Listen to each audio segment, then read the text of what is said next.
بسم اللہ الرحمن الرحیم اللہم صلی علی فاطمة و ابیہا و بعلہا و بنیہا وسر المستودع فیہا بعدد ما احاط به علمک۔ ابھی تک آپ کی خدمت میں حضرت زہرا سلام اللہ علیہ اور حضرت محسن علیہ السلام کی شہادت کے سلسلے میں کچھ معروضات عرض کیے۔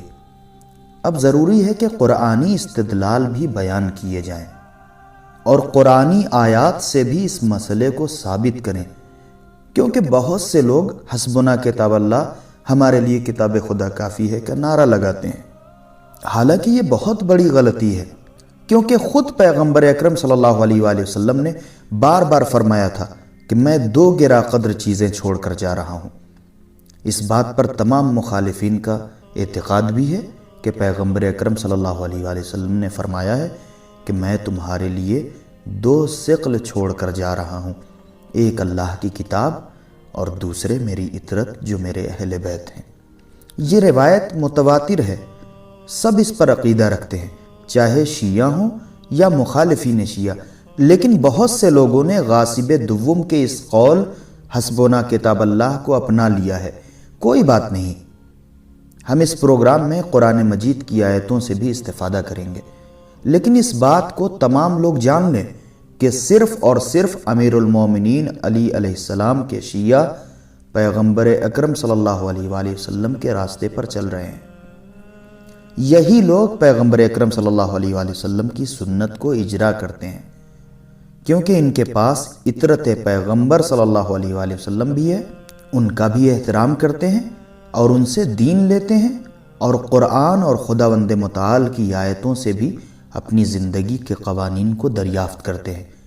جو لوگ حسبنا کتاب اللہ کا دعویٰ کرتے ہیں انہیں اہل سنت کہنا ہی غلط ہے، کیونکہ سنت پیغمبر صلی اللہ علیہ وآلہ وسلم یہ ہے کہ پیغمبر اکرم صلی اللہ علیہ وآلہ وسلم نے فرمایا ہے کہ اللہ کی کتاب اور میری اطرت دونوں کو ساتھ لے کر چلنا ہے، جو اس راستے پر چلے گا وہ گمراہ نہیں ہوگا۔ شیعہ نے امیر المومنین علیہ السلام نے پیغمبر اکرم صلی اللہ علیہ وآلہ وسلم کے اس کلام کا احترام کیا اور آپ کی سنت کا اجرا کیا ہے، لہٰذا واقعی اہل سنت امیر المومنین علی بن ابی طالب علیہ السلام کے شیعہ ہیں۔ ہاں، یہ ہم کہہ سکتے ہیں کہ چونکہ ان لوگوں نے دین میں بدعت گزاری کی ہے لہٰذا یہ لوگ اہل بدعت ہیں، کیونکہ حسبنا کتاب اللہ کی حیثیت ایک بدعت سے زیادہ کچھ اور نہیں ہے۔ اب جب کہ بدعت کا ذکر آ گیا ہے تو میں ایک بدعت آپ کی خدمت میں عرض کر دوں تاکہ کوئی ناراض نہ ہو کہ ہمیں اہل بدعت کہہ رہے ہیں۔ انہیں معلوم ہونا چاہیے کہ جن لوگوں کو انہوں نے خلیفہ مانا ہے انہوں نے دین میں بدعت ایجاد کی ہیں۔ ان بدعتوں میں سے ایک بدعت جسے میں آپ کی خدمت میں عرض کرنا چاہتا ہوں، نماز تراویح کو جماعت کے ساتھ پڑھنا ہے۔ چونکہ یہ مسئلہ روائی لحاظ سے بہت زیادہ مستحکم ہے لہٰذا میں اسے آپ کی خدمت میں پیش کر رہا ہوں۔ انہی کی صحیح کتابوں میں وارد ہوا ہے۔ صحیح بخاری کے باب صلاۃ تراویح کو کھول کر آپ دیکھیں گے تو معلوم ہوگا کہ وہاں پر خود دوسرے غاصب کا عقیدہ موجود ہے۔ منقول ہے کہ جب مسجد میں وارد ہوئے تو کیا دیکھا کہ سب لوگ نافلہ نماز کو الگ الگ پڑھ رہے ہیں۔ پیغمبر اکرم صلی اللہ علیہ وآلہ وسلم کے زمانے میں ماہ مبارک رمضان کی شب کی نافلہ نمازیں فرادہ پڑھی جاتی تھیں۔ انہوں نے دیکھا کہ سب الگ الگ پڑھ رہے ہیں۔ جب انہوں نے مسجد کی یہ کیفیت ملاحظہ کی تو آواز دی کہ یہ کیسی حالت ہے مسجد کی، سب لوگ اس نماز کو جماعت کے ساتھ پڑھیں۔ افسوس کے ساتھ کہنا پڑ رہا ہے کہ اس وقت جتنے لوگ وہاں موجود تھے ان میں سے اکثر لوگوں نے چاہے جہالت کی بنیاد پر یا ڈر و خوف کی بنا پر ان کی بات کو مان لیا اور دوسرے دن سے اس پر عمل کرنے لگے، اور یہ نافلہ نمازیں جماعت سے پڑھی جانے لگیں، اور اس کا نام تراویح رکھ دیا گیا، جبکہ پیغمبر اکرم صلی اللہ علیہ وآلہ وسلم اور غاصب اول کے زمانے میں یہ نماز فرادہ پڑھی جاتی تھی، لیکن ان لوگوں نے اسے جماعت سے پڑھنا شروع کر دیا۔ لیکن میں نے عرض کیا آپ کی خدمت میں کہ اس مسئلے میں آیات قرآنی کا مطالعہ کریں اور اس کے مطابق عمل کریں۔ ہمارے پاس متعدد حدیثیں اس مضمون کی موجود ہیں کہ پیغمبر اکرم صلی اللہ علیہ وآلہ وسلم نے فرمایا کہ میری بیٹی فاطمہ زہرا کا غضب خداوند متعال کا غضب ہے۔ ان اللہ یغضب لغضب فاطمہ ویرضی لرضاها۔ یہ روایت مخالفین کی کتابوں میں بھی آئی ہے، متواتر ہے یہ حدیث۔ اس روایت پر سب اعتقاد رکھتے ہیں۔ میں یہ چاہتا ہوں کہ اس روایت کو سورہ احزاب کی آیت نمبر 57 سے اس کے رابطے کو بیان کروں کہ جس میں خداوند متعال ارشاد فرماتا ہے کہ ان الذین یؤذون اللہ ورسولہ لعنہم اللہ فی الدنیا والآخرہ وأعد لهم عذابا مہینا۔ خدا لعنت کرے ان لوگوں پر جو خدا اور پیغمبر اکرم صلی اللہ علیہ وآلہ وسلم کو اذیت پہنچاتے ہیں۔ پیغمبر اکرم صلی اللہ علیہ وآلہ وسلم کو اذیت دینا یعنی خدا کو اذیت دینا جیسا ہے کہ خود پیغمبر اکرم صلی اللہ علیہ وآلہ وسلم نے فرمایا ہے کہ مجھے اذیت دینا خدا کو اذیت دینا ہے۔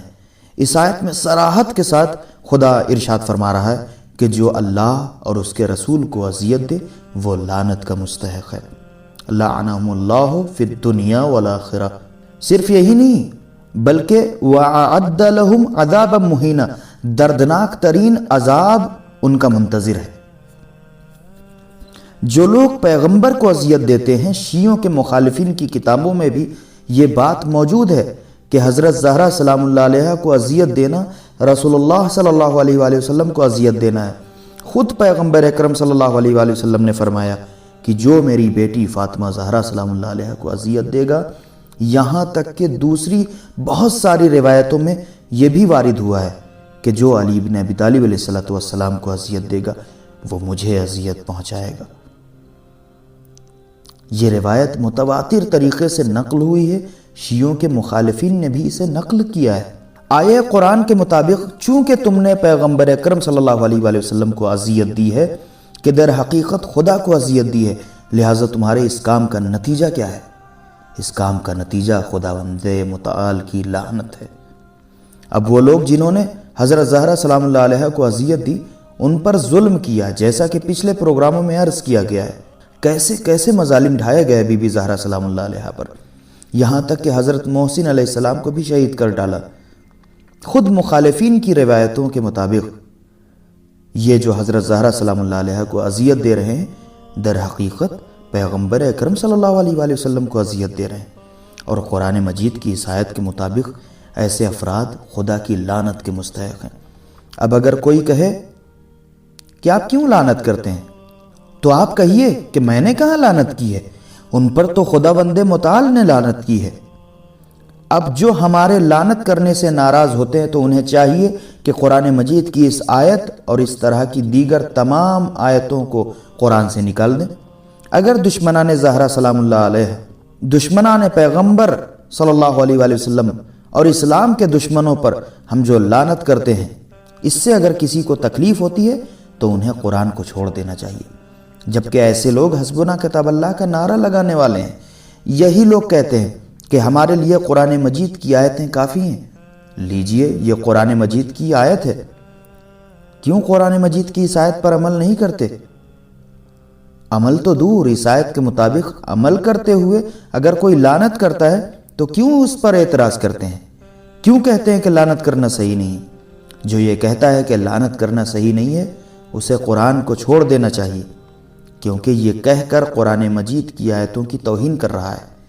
جو یہ کہہ رہا ہے کہ لعنت کرنا صحیح نہیں ہے اور لعنت کرنے والے غلط کام کرتے ہیں، اس نے حقیقت میں قرآن مجید کو پامال کیا ہے۔ ہم اس گناہ سے اللہ کی پناہ چاہتے ہیں، ہمیں خبردار رہنا چاہیے، کیونکہ شیطان نے قرآن مجید کی آیتوں کے خلاف کچھ بے وقعت استدلال کے ساتھ اس طرح سے کمر کس لی ہے کہ بڑی آسانی سے لوگوں کو اپنے جھانسے میں لے لیتا ہے۔ یہ تمام باتیں بے وقت ہے، کوئی حقیقت نہیں ہے ان کی، ان میں ذرہ برابر علمیت نہیں پائی جاتی، کیونکہ علم یعنی قرآن مجید، اور قرآن مجید اللہ اور اس کے رسول کے دشمنوں پر لعنت کر رہا ہے۔ انشاءاللہ خدا ہمیں قرآن مجید پر عمل کرنے کی توفیق عطا فرمائے، تاکہ ہمارا شمار ان لوگوں کے زمرے میں ہو جو قرآن مجید کے پیروکار ہیں۔ والسلام علیکم ورحمۃ اللہ وبرکاتہ۔ یہی ثقلین ہے نجات کی آن، اہل بیت رسول اور قرآن۔